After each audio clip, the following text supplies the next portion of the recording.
لیکن ہر بندے کا آپ کو پتہ ہے کہ پڑھانے کا طریقہ جو ہے وہ ڈیفرنٹ ہوتا ہے. بیسکس تو اس نے سیکھ لی تھی، لیکن اس کے اسکول کا جو پڑھانے کا طریقہ ہے وہ ہمارے پڑھانے سے تھوڑا سا ڈیفرنٹ تھا.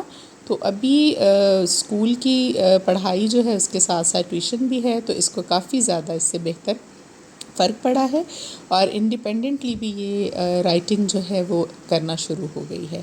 میں نے آج تمام کام جو ہیں وہ بڑے اچھے سے کرا لیے تھے، کیونکہ اس وقت مجھے بالکل ویسے آئیڈیا نہیں تھا صفائیاں وغیرہ کرواتے ہوئے کہ شام میں آئیں گے ہمارے گھر میں گیسٹ. میں نے تو روٹین میں سوچا کہ آج ذرا سنڈے کا دن ہے، بچوں کی ٹیوشن سے بھی چھٹی ہوگی، اسکول سے بھی، تو ہم تھوڑا سا جو ہے وہ کام کر لیں گے. بلکہ میں تو 9 بجے تک نماز پڑھ کے عشاء کی بالکل فری ہو گئی تھی، اور فاطمہ کو باہر بھی لے کر گئی تھی میں گھمانے کے لیے تھوڑا سا باہر. اور میں نے کہا اس کی آؤٹنگ ہو جائے گی، ذرا خوش ہو جائے گی. تو کچھ چیزیں ایک دو چاہیے تھی، وہ ہم لوگ تو بازار کا پہلے سے ہی چکر لگا کر آ گئے تھے. رات کی روٹیاں بن رہی ہیں جی، اور ساتھ میں خدیجہ کے لیے یخنی میں جو ہم روٹی ڈپ کرتے ہیں وہ بن رہی تھی. اور اسی دوران مجھے یاد آیا کہ میرا تربوز پڑا ہوا ہے، جو کہ میں اس دن لے کر آئی تھی، آپ کو ولاگ میں نے دکھایا تھا. بھی بہت مہنگا ہے ویسے تو تربوز، 100 روپے کلو ہے تقریباً، لیکن یہ کہ مزیدار تھا، میٹھا تھا. اور اب گرمی آ گئی ہے، اے سی بھی آن کرنا پڑتا ہے تھوڑی دیر کے لیے، اور دل چاہتا ہے کہ آپ ٹھنڈی چیز کوئی کھائیں، اور پانی بھی ٹھنڈا پینے کو دل چاہتا ہے. تو میں نے رات میں پھر یہ تربوز کٹوا کر تھوڑا سا کھایا تھا، اور بہت ٹیسٹی تھا جی. یہ ابھی کام ہمارے چلتے رہیں گے، آپ آگے چل کر دیکھیں گے ویڈیو میں کہ کھانا بنایا ہم نے اور کیا کیا بنایا میں آپ کو دکھاؤں گی. لیکن اس سے پہلے میں آپ کو وظیفہ بتا دوں جی، اور وظیفہ ہے یہ سورہ مزمل کی آیت نمبر 8 کا. آیت نمبر 8 ہے جی سورہ مزمل کی، اور اس کے بارے میں یہ فرمایا گیا ہے کہ جب آپ کی آزمائش بہت لمبی ہو جائے، آپ کا دکھ بہت لمبا ہو جائے، اور آپ کی فریاد جو ہے وہ نہیں سنی جا رہی ہو، تو اس وقت کے لیے یہ وظیفہ بہت مفید ہے، اور آپ اس کو کر سکتے ہیں. اور صبح و شام آپ نے 2 مرتبہ، جتنی دیر تک آپ کی حاجت جو ہے وہ پوری نہ ہو جائے، 11 مرتبہ اس آیت کو درود پاک ایک مرتبہ اول و آخر پڑھ کر فجر کی نماز کے بعد پڑھیں، عشاء کی نماز کے بعد پڑھیں. اگر فجر اور عشاء کی نماز کسی وجہ سے اس وقت آپ نہیں بھی پڑھ سکتے، تو صبح اور شام اس کا ورد آپ نے کرنا ہے 11 مرتبہ. اور یہ سورۃ مزمل کی آیت نمبر ہے 8. ابھی آپ اپنی اسکرین پر بھی دیکھ لیں گے، اس کو غور سے آپ دیکھ لیجئے گا اور سمجھ لیجئے گا کہ یہ میں نے آپ کو بتا دیا کیسے پڑھیں. یہ وہ آیت ہے جی، وَاذْكُرِ اسْمَ رَبِّكَ وَتَبَتَّلْ إِلَيْهِ تَبْتِيلًا، اور ذکر کرو نام کا اپنے رب کے، اور متوجہ ہو اسی کی طرف سب سے بے تعلق ہو کر. اور اس آیت کا مطلب ہی یہ ہے کہ جب آپ سب لوگوں سے بے تعلق ہو کر، بلکہ ان سے مایوس ہو کر اپنے رب کی طرف رجوع کرتے ہیں، اور اللہ تعالیٰ کو بتاتے ہیں جی اپنا غم اور اپنی پریشانی، اور صبح شام بتاتے ہیں، تو پھر ضرور اس سے آپ کو فائدہ ہوگا. یہ بالکل اسی طرح سے ہے جیسے کہ میں ہمیشہ کہتی ہوں کہ آپ ایک بندے سے بار بار ایک چیز کا تقاضا کرتے رہیں صبح و شام، تو وہ بندہ تنگ آ جاتا ہے، اور وہ سوچتا ہے کہ میں اس کو دے ہی دوں یہ چیز، یہ بندہ تو میرے پیچھے ہی پڑ گیا ہے.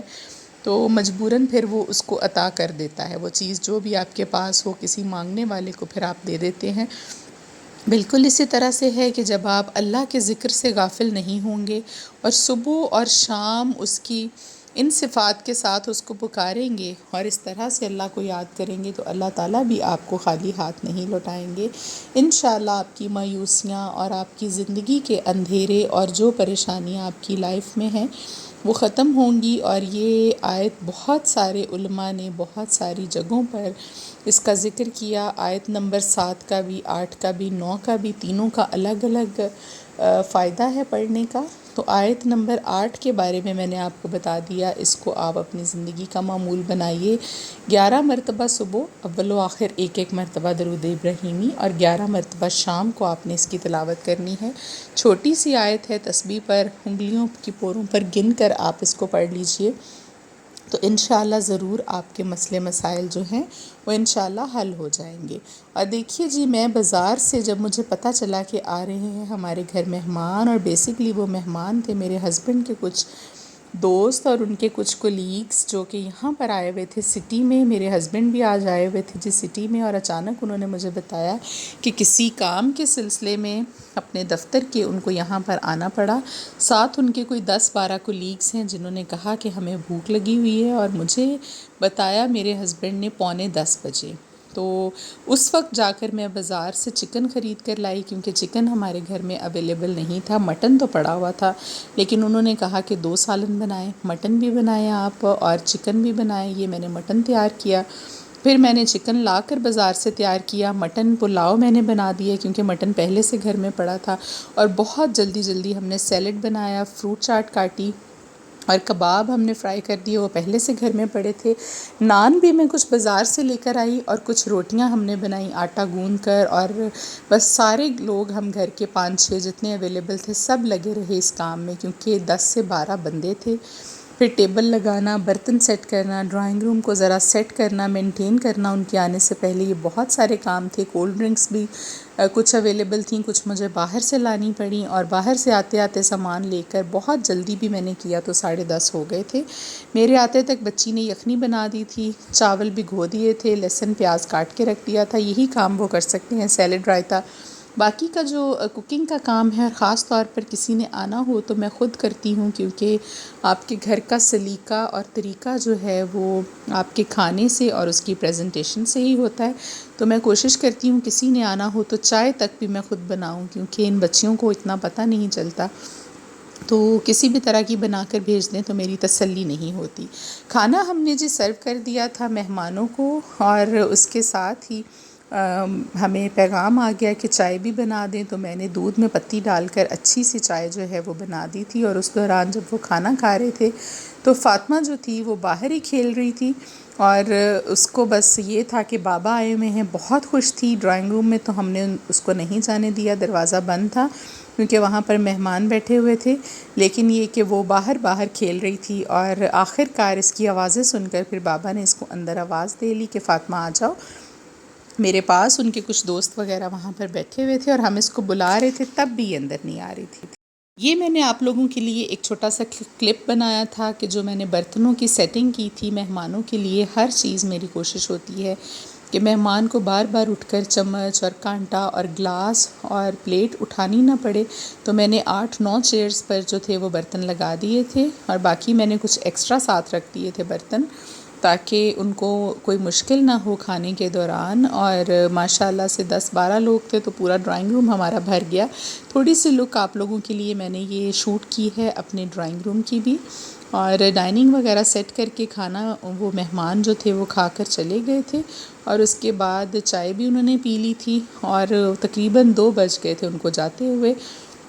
میں نے تو ان لوگوں سے کہا تھا کہ آپ برتن وغیرہ جو ہے وہ رکھ دیں، صبح فاطمہ کو اسکول بھیج کر پھر ہم واش کر لیں گے. لیکن بچیوں نے کہا کہ شیشے کے برتن ہیں، یہ ذرا نازک ہوتے ہیں، ان کو ہم ابھی واش کر لیتے ہیں، باقی کے برتن ہم اکٹھے کر دیں گے، وہ ہم دھو لیں گے جی صبح. یہ اپنے ڈرائنگ روم کی ایک لک میں نے آپ لوگوں کو دکھائی ہے ساری. آپ دیکھ سکتے ہیں کہ ایک طرف ہم نے صوفے رکھے ہوئے ہیں اور دوسری طرف ہم نے ڈائننگ ٹیبل رکھا ہوا ہے. اکٹھا ہی ہمارا ڈرائنگ اور ڈائننگ ہے. تو مہمانوں کے جانے کے بعد ہم نے واش کیے برتن، اور پھر ہم لوگ سو گئے. بہت تھک گئے تھے ہم آج کی روٹین سے. آج تک کا ولاگ یہیں تک جی. کل ملیں گے انشاءاللہ آپ کے ساتھ ایک نئے ولاگ میں. آپ ہمیں اپنی دعاؤں میں یاد رکھیں، اور آپ لوگ بھی ہمیں ہماری دعاؤں میں ہمیشہ یاد ہوتے ہیں. خاص طور پر جو لوگ اسپیشلی کہتے ہیں، میں ان کے نام کے ساتھ ان کے لیے ہمیشہ اپنی نماز میں اور جو بھی پڑھائی کرتی ہوں اس میں دعا کرتی ہوں. خوش رہیے، آباد رہیے. ہمیں دیجیے اجازت. اللہ حافظ.